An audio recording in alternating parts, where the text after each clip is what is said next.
akan menuntun kami, membimbing kami, sehingga kami boleh dapat lebih mengerti akan firman-Mu. Terima kasih banyak ya Tuhan. Teman-teman kami yang belum sempat hadir bersama-sama dengan kami, kiranya memberkati mereka dengan setiap kegiatan dan aktivitas mereka dimanapun mereka itu berada. Terima kasih banyak ya Tuhan. Kesempatan ini melalui diskusi Zoom kami mau alaskan hanya di dalam nama Yesus, Tuhan dan Juru Selamat kami. Padamu kami sudah berdoa dan mengucap syukur. Amin. Amin. Oke, sebenarnya ingin sekali memperluas atau menjelaskan lebih detail mengenai topik yang kita bicarakan Jumat lalu, tapi sengaja mau ditunda Jumat depan, karena Jumat depan waktunya lebih panjang, kalau hari Senin waktunya agak pendek ya. Jadi rencana mau membicarakan hari ini mengenai apa yang Pak Pendeta sama Jebak masukkan di dalam 316 WA 316 ya. Pak Pendeta masukin mengenai Aristoteles ya Pak Pendeta ya. Mengenai Aristoteles punya bagaimana pikiran yang kuat ya. Tidak dibangun semalam tetapi harus diproses dan dibiasakan. Nah, pemikiran Aristoteles ini ternyata mempengaruhi cara berpikir, dan di Amerika ini ada satu orang yang namanya Norman Vincent Peale. Dia membuat buku yang judulnya The Power of Positive Thinking. Ini mempengaruhi Amerika dan luar biasa, sampai Donald Trump aja dipengaruhi, banyak presiden mempengaruhi ini Pak, The Power of Positive Thinking. Oleh karena itu banyak sekali di sini berpikir positif, tidak pernah mau berpikir nanti kalau begini bagaimana. Selalu pikir pasti bisa, pasti menang, pasti.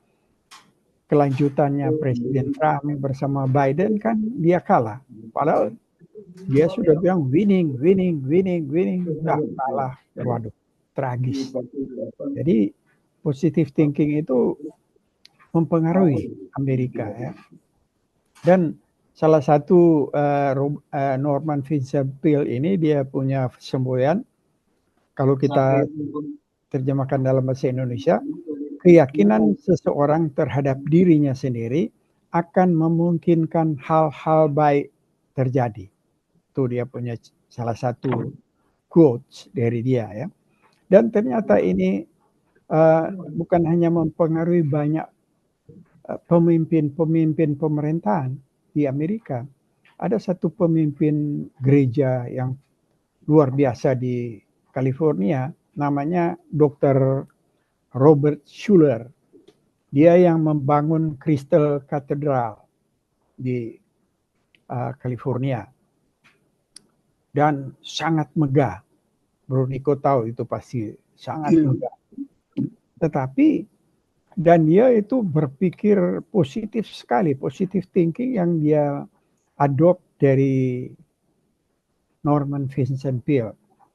Dan salah satu dia punya quotes adalah, setelah di bahasa Indonesia kan, masalah bukanlah tanda berhenti, melainkan merupakan pedoman. Jadi masalah itu bukan tanda berhenti, tapi justru merupakan pedoman untuk melangkah selanjutnya. Itu pada waktu dia gembar-gemborkan ini Crystal Cathedral, banyak hal yang tidak mungkin terjadi. Tetapi terakhir ternyata ini banyak pinjaman. Dan bukan hanya itu, ini terjadi perkelahian antara bapak dan anak. Padahal dua-dua hamba Tuhan. Ya. Wah, sampai barangkali meninggal, gak ada penyelesaian. Dan akhirnya karena ini terbeban hutang, akhirnya dan banyak jemaat sudah lari karena ada perkelahian antara bapak dan anak ini, akhirnya ini dijual ke Katolik. Jadi Crystal Cathedral ini jadi Katolik yang memiliki. Nah, itulah akibat positif thinking ini yang mempengaruhi ya. Kita akan breakdown lebih dalam lagi ya. Ada juga satu yang dipengaruhi oleh positive thinking, dia bikin semacam poem itu apa namanya bahasa Indonesia poem. Dia bikin namanya Invictus. Invictus ini sangat terkenal di Amerika karena semua high school di Amerika ini diwajibkan belajar ini Invictus atau dia punya sajak itu dihafalkan karena ini Invictus ini dari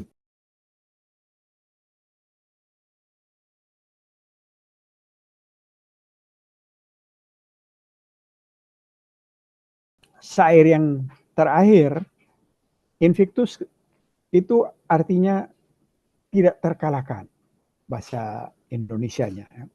Nah, di dalam tulisan terakhir dia, I am the master of my fate. I am the captain of my soul. Jadi ini menyangkut kepercayaan diri ya. Saya adalah master di nasib saya. Saya adalah captain di dalam jiwa saya. Jadi semua saya yang karena positif ya cara berpikir ini. Nah, ada satu waktu kita ikut satu pendeta yang terkenal di GKI, kita tidak usah sebut nama, kalau nama daerahnya ketahuan. Terkenal ini pendeta perempuan ini sangat banyak dikagumi. Nah, pada waktu kita dengar khotbah hari Jumat Agung, bagus sekali dia bawakan rangkaian karena dia, tetapi sayangnya terakhir dia kutip ini Invictus. Dia bilang ini satu cerita yang perlu kita contohin, ini Invictus ini. I am the master of my fate, I am the captain of my soul.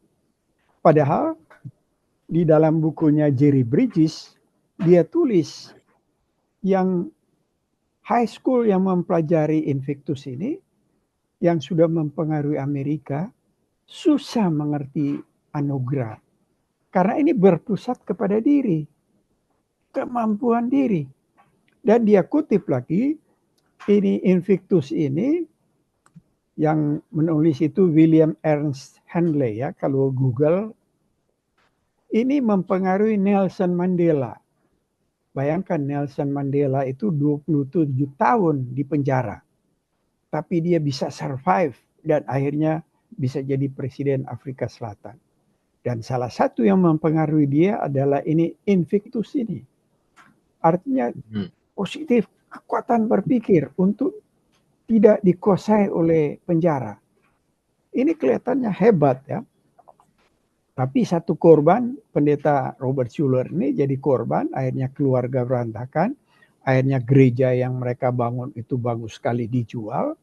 Nelson Mandela bisa survive 27 tahun, tidak sakit dan malah menjadi presiden ya. Ini sebenarnya kalau di dalam Alkitab itu disebut anugerah umum atau common grace. Diberikan kepada orang-orang tertentu oleh Tuhan yang memang bisa melebihi orang-orang biasa. Tetapi ini tidak membawa ke keselamatan. Karena anugerah umum ya, yang membawa kepada keselamatan adalah anugerah khusus. Ada lagi satu contoh ya mengenai cara berpikir positif yang awalnya diciptakan diketemui oleh Aristoteles yang Pak Pendeta tulis ya.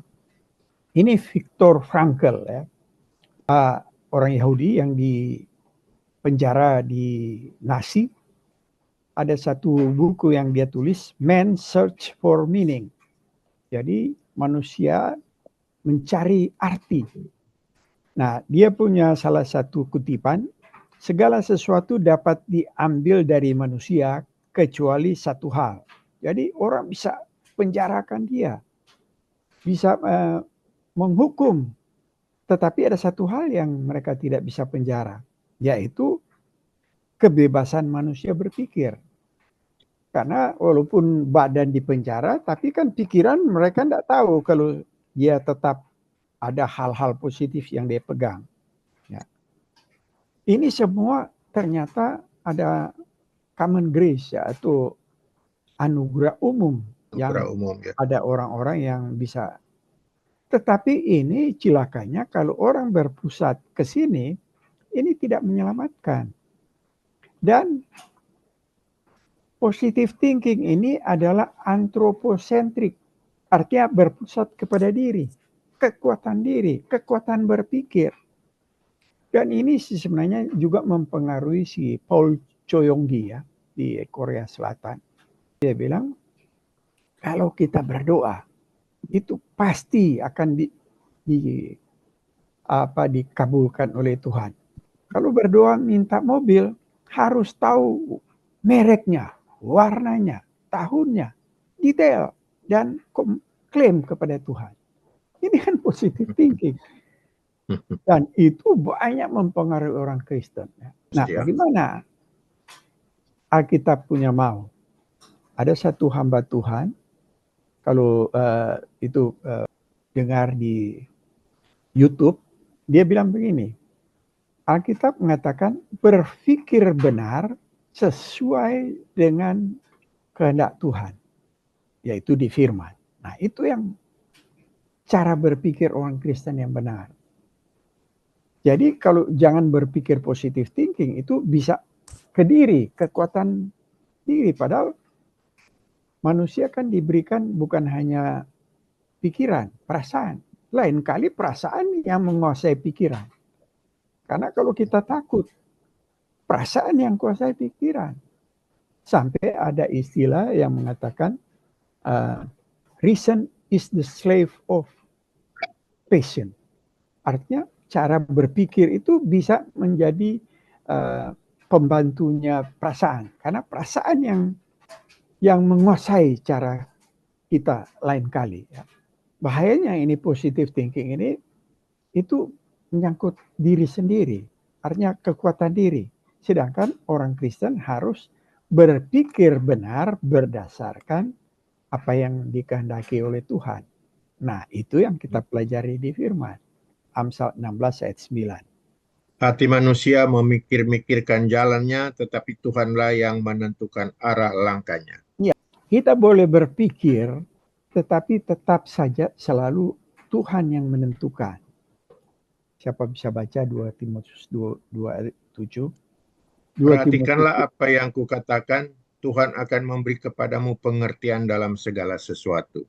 Nah, ini Paulus berbicara kepada Timotius. Perhatikan apa yang kukatakan. Pergunakan pikiran untuk mempelajari apa yang Paulus ajarkan kepada Timotius. Tetapi Tuhanlah yang memberikan pengertian dalam segala sesuatu. Jadi usaha manusia hanya memberikan perhatian kepada firman Tuhan. Tetapi yang memberi pengertian adalah Tuhan. Karena kan Roh Kudus yang menulis, mengiluminasi kepada penulis-penulis untuk memberitakan, menulis firman. Jadi untuk kita mengerti firman itu melalui iluminasi dari Roh Kudus. Jadi kita hanya punya usaha untuk datang mempelajari firman, Tuhanlah yang memberikan pengertian. Bukan kemampuan pikiran kita. Karena ini kan hal supranatural. Bagaimana pikiran kita yang natural bisa mengerti apa yang Tuhan kehendaki. Hanya Tuhan yang bisa membukakan pikiran. Nah, itu cara berpikir kekristenan ya. Kita sudah pernah berapa kali singgung ini. Nah, ini untuk mengcounter positive thinking yang Pak Pendeta kasih masuk itu. Dan itu ternyata ada banyak terjadi di dunia ini yang mempopulerkan the power of positive thinking sehingga mempengaruhi banyak pimpinan dunia dan termasuk orang-orang teolog-teolog terkenal seperti Robert Schuller, seperti Paul Choyonggi. Pernah dengarkan Paul Choyonggi itu? Tadinya kalau nggak salah David Choyonggi dia punya nama. Tahu-tahu diganti Paul atau terbalik kali, Paul diganti David. Karena ada masalah. Jadi orang-orang yang jatuh di dalam positive thinking banyak yang bermasalah. Karena ini kan hanya anugerah umum yang diberikan oleh Tuhan kepada orang-orang tertentu untuk mendatangkan kebaikan bagi umat manusia dan mencegah kejahatan lebih jahat. Tapi tidak mendatangkan keselamatan. Keselamatan itu harus melalui anugerah khusus. Apa itu anugerah khusus? Yaitu Tuhan Yesus, kita percaya kepada Tuhan Yesus, dan firman Tuhan adalah Allah sendiri punya perkataan. Nah itu sebabnya di Roma 12 ayat 2 kan kita diminta untuk pembaharuan akal budi. Efesus 4 ayat 24 juga ada yang bisa. Efesus 4 ayat 24. Biasa Sami cepat sekali itu. Dan mengenakan manusia baru yang telah diciptakan menurut kehendak Allah di dalam kebenaran dan kekudusan yang sesungguhnya. Mulai dari 23 rupanya.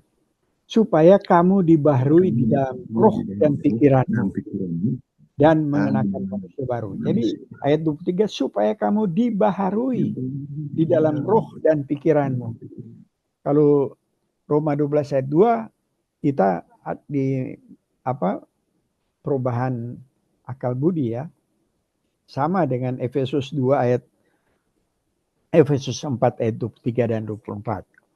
Orang Kristen pikirkan, jangan berpikir positive thinking, tetapi berpikir benar sesuai dengan kehendak Tuhan. Kemudian yang kedua si Jebak masukin mengenai Frank Turek. Frank Turek ini ada orang berdialog sama dia, baru dia tanya kan, dari mana hukum itu? Jadi ini Frank Turek dia jawab mengenai, dia tanyakan ke orang, dari mana itu hukum itu? Kok tiba-tiba hukum itu bisa ada? Oh, manusia yang ciptakan begini-begini? Oh, tidak mungkin manusia yang ciptakan. Karena hukum ada dulu baru terjadi apa yang manusia simpulkan. Jadi menurut Frank Turek ini pasti ada yang dibalik hukum. Karena misalnya hukum gravitasi. Hukum fine tune. Jadi begitu luar biasanya alam semesta ini yang satu sama lain tidak bertabrakan. Bisa keadaan di bumi ini sangat teratur. Tidak ada yang menopang kan. Itu semacam di udara kan. Nah, siapa yang menopang? Kemudian bisa ada sains dan teknologi karena semua itu ada yang memberikan. Nggak mungkin terjadi begitu saja toh. Dia terangkan akhirnya orang juga nggak bisa jawab karena ada sesuatu yang dibalik ini semua. Ini hanya menyatakan bahwa Allah itu ada. Tidak menyatakan hubungan kita dengan Allah. Jadi sama juga ini common grace. Nah, di dalam anugerah umum ada dua hal yang diberikan Allah kepada manusia secara eksternal dan secara internal. Apa itu eksternal? Yaitu alam ini, kalau kita mempelajari alam, baru kita tahu ada yang menciptakan alam ini. Itu kan ada di Mazmur 19 ya. Langit menceritakan kemuliaan Allah dan cakrawala menceritakan pekerjaan tangannya. Jadi orang yang begitu menyelidiki secara kosmologi menyangkut hal-hal yang di luar dunia ini, di alam semesta segala macam, pasti akan berakhir kepada pasti ada yang menciptakan. Itu sebabnya langit menciptakan kemuliaan Allah. Cakrawala menceritakan pekerjaan tangannya. Nah ini Paulus menulis di Roma 1 ayat 19-20. Karena apa yang dapat mereka ketahui tentang Allah nyata bagi mereka, sebab Allah telah menyatakan kepada mereka. Sebab apa yang tidak tampak daripadanya, yaitu kekuatannya yang kekal dan keilahiannya, dapat nampak kepada pikiran dan karyanya sejak dunia diciptakan, sehingga mereka tidak dapat berdalih. Itu ada. Itu yang pertama. Baru internal, Tuhan memberikan hati nurani kepada seluruh manusia. Tidak ada terkecuali. Nah, hati nurani ini, kalau bahasa Inggris disebut conscience, atau tulisnya conscience. Con itu dengan, science itu mengetahui. Jadi mengetahui bersama sebenarnya. Mengetahui, con itu bersama. Mengetahui bersama. Jadi ada sesuatu yang Allah taruh di dalam diri manusia, yaitu hati nurani, untuk mengetahui apa yang kita buat. Kita mencuri, kita kayaknya di hati nurani kita bilang, aduh kamu sudah mencuri. Nah, nanti ini menjadi saksi pada waktu Tuhan menjadi di dalam pengadilan. Hati nurani kita akan bersaksi apa semua yang kita lakukan.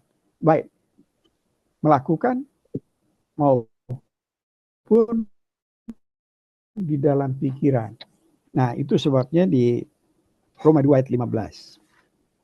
Sebab dengan itu mereka menunjukkan bahwa isi hukum Taurat ada tertulis di dalam hati mereka.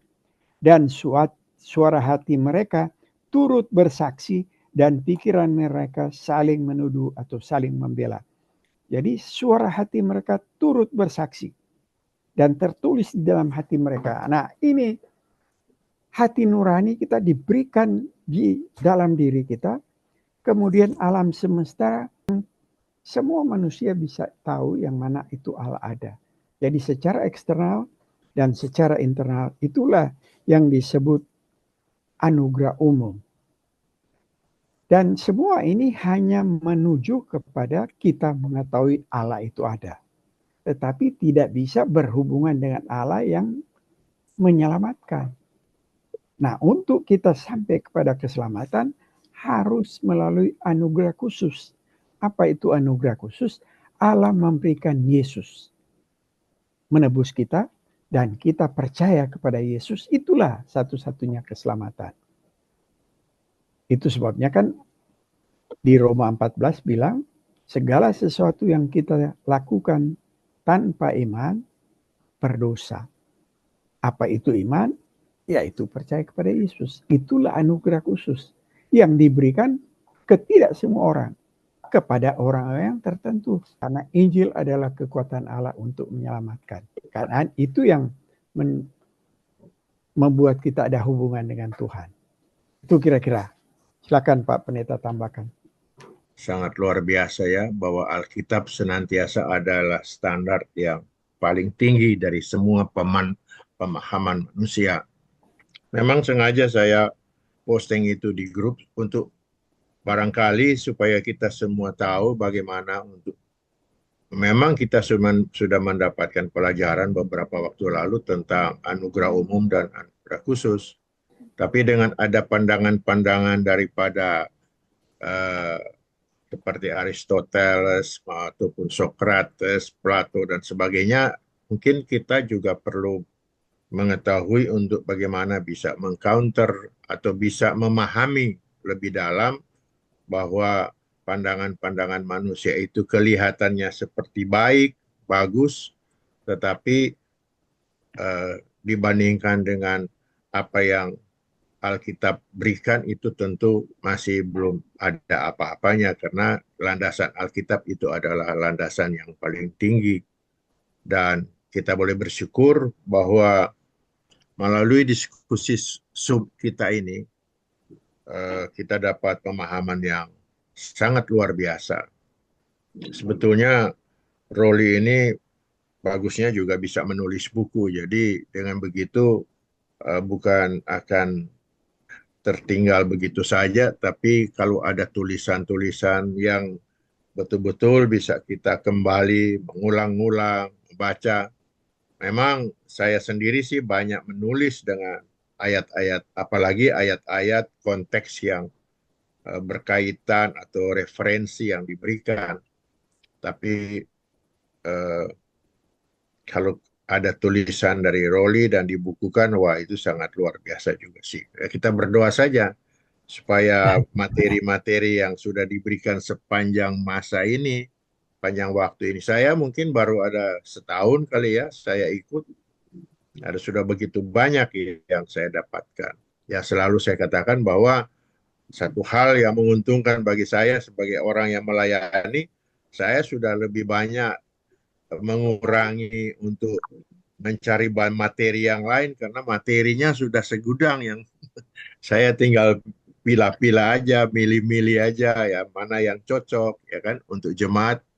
Karena apa yang kita dapatkan memang ada kalanya eh, tidak bisa juga dapat diterapkan begitu saja kepada jemaat karena tingkat pemahaman jemaat, Ya, intelektual jemaat, background daripada jemaat itu tentu berbeda-beda. Kan kita bersyukur bahwa kita di sini memiliki tingkat pemahaman yang merata lah katakanlah seperti itu. Jadi kita dapat menyerap. Nah, tapi kalau ada panutan secara tertulis, saya rindu itu atau kita rindu itu.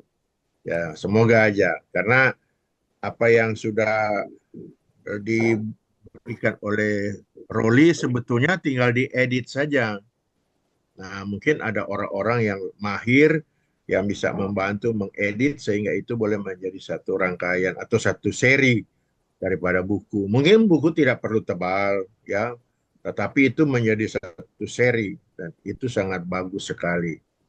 Jadi memang pemahaman-pemahaman manusia itu kelihatan baik sekali, tetapi akibat di belakang akan memiliki dampak yang akhirnya menjadi satu keburukan seperti apa yang terjadi dengan Paul Choyonggi itu, ya kan?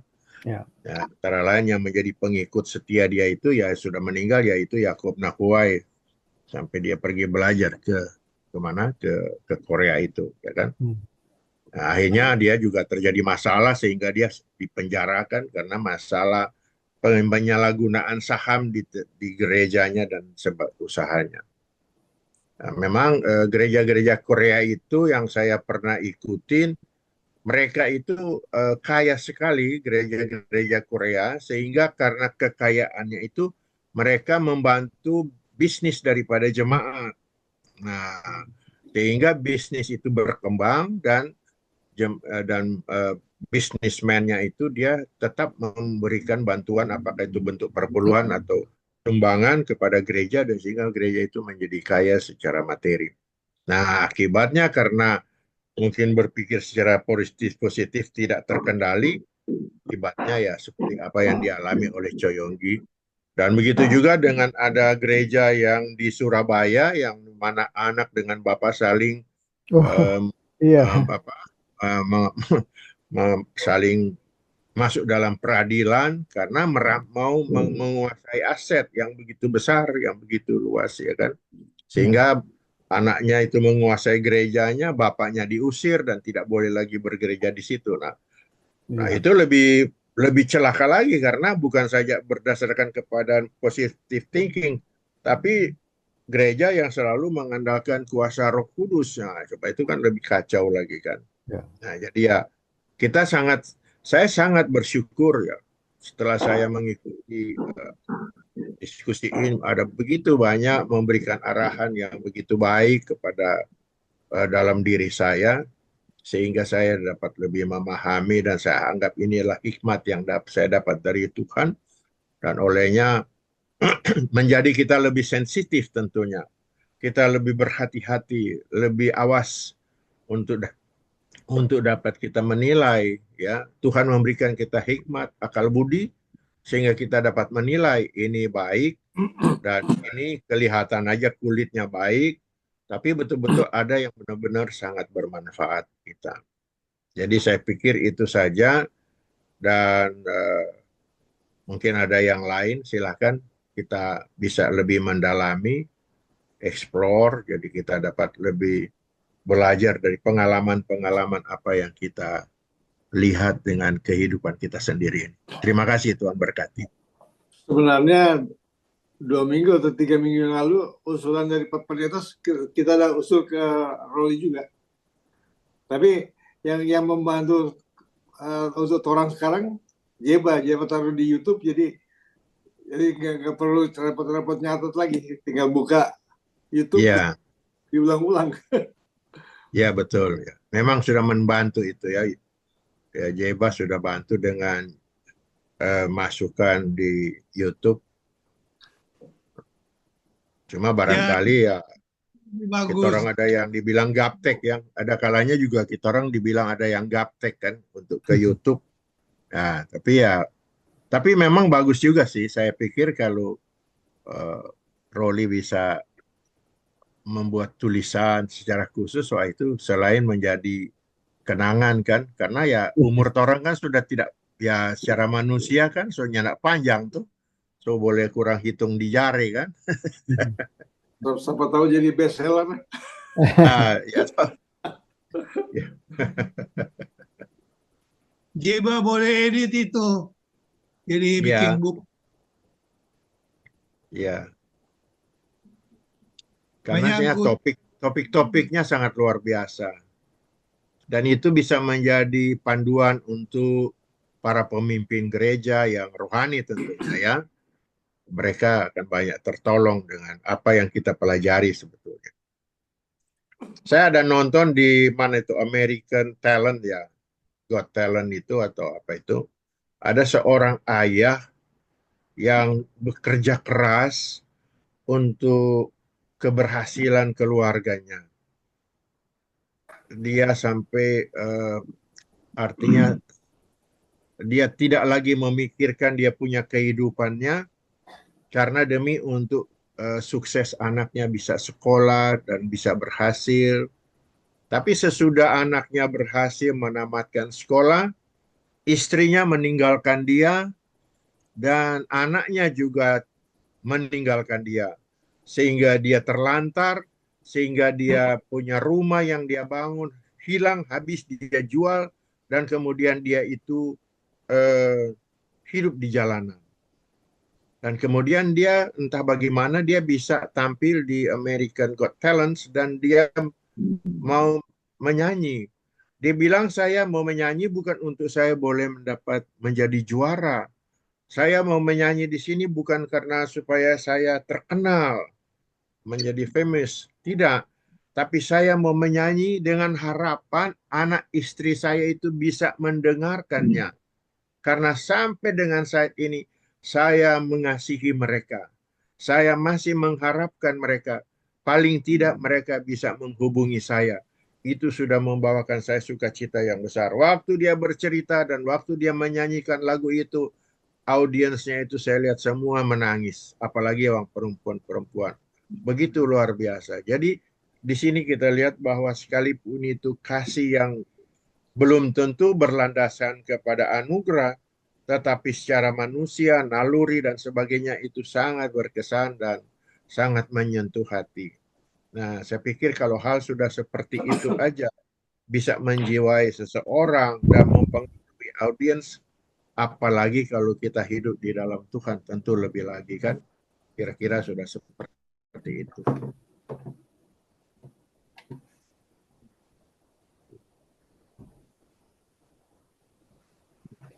Jadi semoga hasil dari apa yang orang diskusikan selama ini ya ada buah tangan, katakan seperti.